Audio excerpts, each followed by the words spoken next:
In today's video, I have 10 adjectives that you can add to your vocabulary. I consider these adjectives advanced adjectives, but they are all related to your feelings or feelings towards something and can be used in any situation. A business situation, a more casual, friendly situation. All of these words help you to explain how you feel. Many people struggle to express their opinion or make small talk. A lot of people that are learning a second language feel that what they want to express in their own native language is not coming across the same way in their second language. Their focus is on work-related terminology and phrases within their work environment. So talking in more casual situations about how you feel about something can be difficult. I am here to fill that vocabulary gap for you. Hi, my name is Catherine. I'm a business English teacher. All of my students work across very different fields. I work with people in finance, people in medicine, people in HR, marketing. So if you are trying to improve your business English or your professional workplace English, I definitely recommend subscribing, as there will be something interesting here for you. If you are not new and you are already subscribed, welcome back, and I hope you are looking forward to an interesting and informative video. I always enjoy reading your comments and really do enjoy teaching. So if you ever have any questions or don't quite understand something I've said or I've not explained it clearly, please feel free to comment and I will get back to you and try and explain myself in a better way. So I'm going to start off with 5 adjectives that are used to express a more negative feeling, because I feel like ending the video on a positive is a good way to end the video. So we'll start with 5 adjectives to explain a negative feeling, negative emotion. And the first one is resentful. Now, resentful means to be irritated or upset or feel like something is unfair. Something has been decided for you that doesn't feel quite right. You feel annoyed, irritated by it. So you can use this in place of any of those words I just gave you. Annoyed, irritated, frustrated. It's not quite as strong as angry. I wouldn't replace angry with resentful, but any of the other words I just gave you. Some examples. The employees felt resentful when their boss decided to give the promotion to someone from outside the company instead of recognizing their hard work and dedication. So the employees felt irritated. It's not enough to make them do something about it. They're not all going to leave their jobs or quit, but they feel like the situation, the decision wasn't fair. She couldn't hide her resentful tone when addressing her co-workers' success, as she felt overlooked and unappreciated for her own contributions to the project. So in this situation, she feels like her colleague is getting more recognition, more credit, more success than her. So again, it's not something that she's angry about, but she just feels a bit irritated by it. She feels like she deserves more. She feels like it's unfair. Our next word is reluctant. Reluctant. This is a really nice word to use. So reluctant means you are not willing to do something, but typically you still have to do that thing, but you don't want to. There's no want, there's no willing, there's no drive to do something. My children were reluctant to go to school. They have to go, but they don't want to go. It's not something they would choose to do. So if you have a plan on the weekend that you don't really want to do, maybe you're going to a wedding of your ex-husband, or you're going to a social meetup for colleagues you used to work with and didn't really like, you can say, I have this plan, I have this event, but I'm reluctant to go. Meaning I kind of have to, but I have no drive, I have no want to go. Hesitant. Hesitant. Now, similarly to reluctant, hesitant means you're pausing before you do something. You're not jumping straight into it. You're not really excited about it. But the difference with hesitant is it's like a slow start. It doesn't mean you're not going to do the thing or you don't want to do the thing, but it just means you're pausing beforehand or you're not jumping straight into it. I'm hesitant to go to my ex-husband's wedding because I think it will be unpleasant. I'm not saying I don't want to go.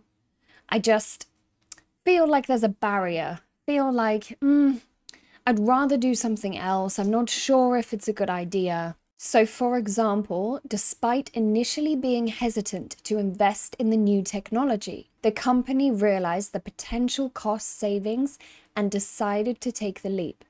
In this example, the company, what they were going into was a positive step forward, was a good thing, but they were hesitant because they had maybe ideas that didn't quite fit, or they thought it would be too expensive, or they thought it wouldn't be a good idea. So they looked before they went into it at all the possibilities. I was hesitant to take the job as it was over an hour from my home. In this example, you can really see it. It's not that I don't want the job. I don't really want to drive an hour. There's something stopping me going forwards with it, and in this situation, it's the fact it's over an hour away from my home. So when something is in your mind, you don't want to go forwards with something because of a reason, and that reason can be big, it can be small. You can describe yourself as hesitant. If you're worried about something, you can say, I'm hesitant to make a decision. I'm hesitant to go ahead with this. There are things I'm worried about before I agree. Disillusioned, disillusioned. Now, disillusioned is often used as a synonym for surprised or confused. Disillusioned is you have an idea in your head, and what actually happens does not match that idea. Now, that can be your own mistake, you building up something in your head that isn't true, or this can be because somebody has told you lies or told you something's better than it is. So I'm going to use the same example as my ex-husband's wedding. I'm not sure why I'm so stuck on this example. I've never been married.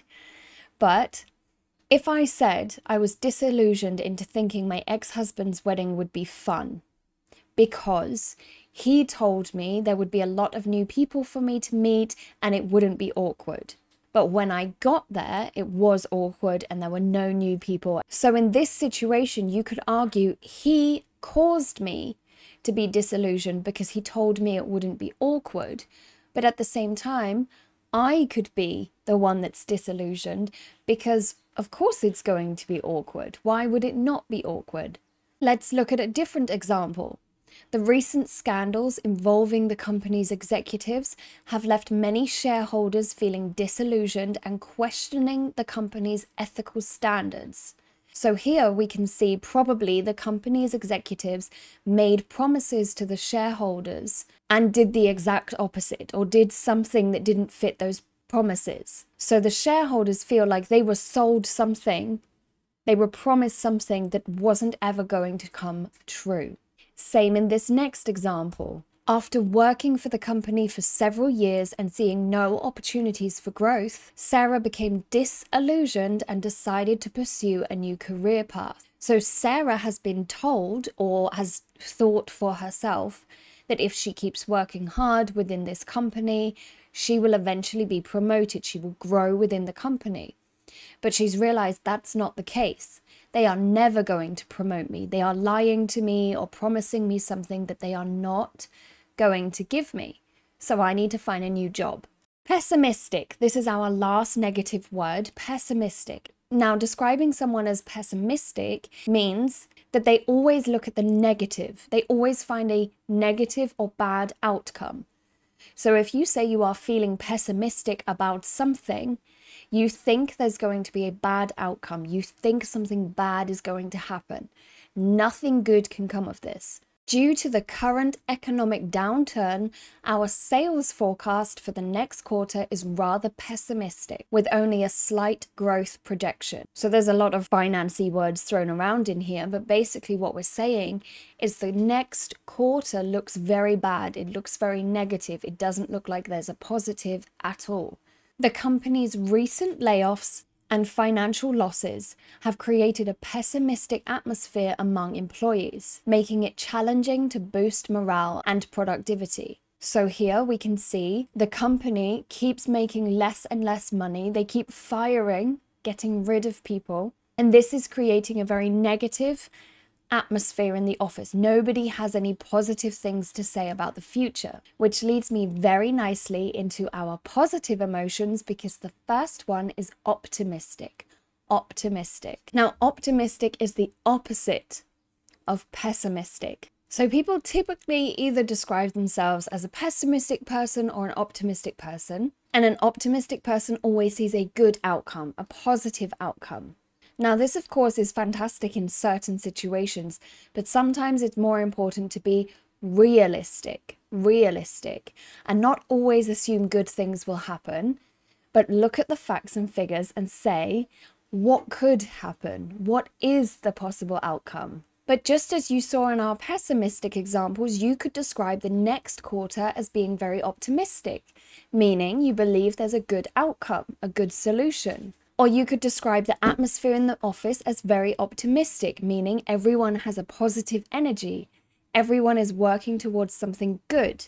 Astonished, astonished. Now, astonished is a synonym for surprised, so it means the same as surprised. But you can add this to your vocabulary to really emphasize that you are surprised. I was astonished by the turnout at the conference last week. We were expecting 200 people and more than 500 people signed up.